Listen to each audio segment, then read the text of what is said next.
Hello friends and welcome to my new channel. My name's Andy and in this video I'm going to be reviewing Stephen King's new novel, Holly. So, how does it measure up? Keep watching.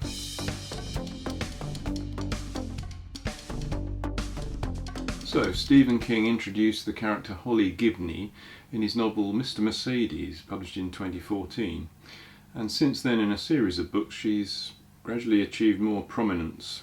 After a traumatic childhood, she was left reclusive and socially awkward, but she did still have excellent memory and observation skills and is very good with computers. In that series of novels, she starts off by assisting Detective Bill Hodges in investigating a series of dramatic crimes involving basically supernatural elements.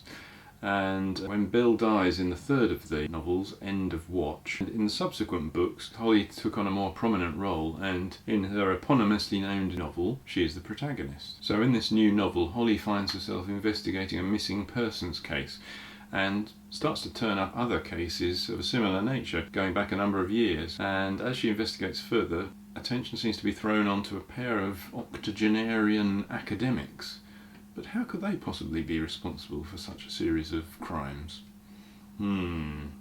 Well, enough of the introductions and the background to it. How did I actually find the book and what do I think? First of all, in my opinion, Stephen King really knows how to write a page-turning novel. He keeps the pace up throughout, and particularly towards the finale, the intercutting between scenes with different characters in different settings really ratchets up the tension, so I think that's one thing that's going for the book. So as you'd expect with King, there's a smattering of horrific moments, but nothing too dramatic, not too much gore, at least actually described on the page. But really what strikes me is this is quite a straightforward, straight-ahead book. Aren't any big twists or reversals. It's essentially a crime novel, but not a whodunit or a mystery, because we're well aware from a certain point quite early in the book who the perpetrators are, and it's more a question of will Holly actually be able to work it all out, bring them to justice, and do all that whilst keeping herself and others she cares about safe. That's the kind of key thing there. Unlike the previous books in the Mr. Mercedes series, there isn't actually any supernatural element here, and that together with the perhaps limited horror on offer might cause some King fans to consider this a bit tame, maybe.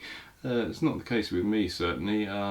And we know from our experiences in the real world that evil doesn't need any supernatural element to actually flourish. So I think it's a nice note of reality. For me, having read the other books in the series, it's particularly satisfying to follow the development of Holly's character from the timid, depressed youngster we met in the first novel through to here, where her particular characteristics are well suited to the role of a detective. And the responsibilities of the job certainly seem to have improved her confidence and self-worth, even if she is still reminded of the continual reprimands of her mother. I like the Holly Gibney character a lot, and I think over the series it's a nice sensitive portrayal of someone suffering from mental health problems, and I hope others would think that too. There are two aspects of the book that I imagine might grate with some people and perhaps lead to negative reviews. One of these is King's quite insistent way of showing his own political preferences in the book. I think a subtler approach might have been more appropriate, really. And also the book is set in 2021 when COVID was still a big thing, and King definitely doesn't shy away from showing his disdain for anti-vaxxers or those who deny the reality of COVID. Not a problem for me, but again perhaps slightly overplayed. Maybe. So, would I recommend the book? Yes, definitely is my answer to that. If pressed to give a rating, I give it 4 out of 5. Not an absolute classic, but a well-worthy addition to the King oeuvre. He said that something about the Holly character keeps him coming back to her, and I actually hope that he's got some new ideas for a further book down the line as well. Okay, that's it for today. Thank you very much for your time, and I hope you enjoyed it. See you soon, everyone. Thanks. Bye.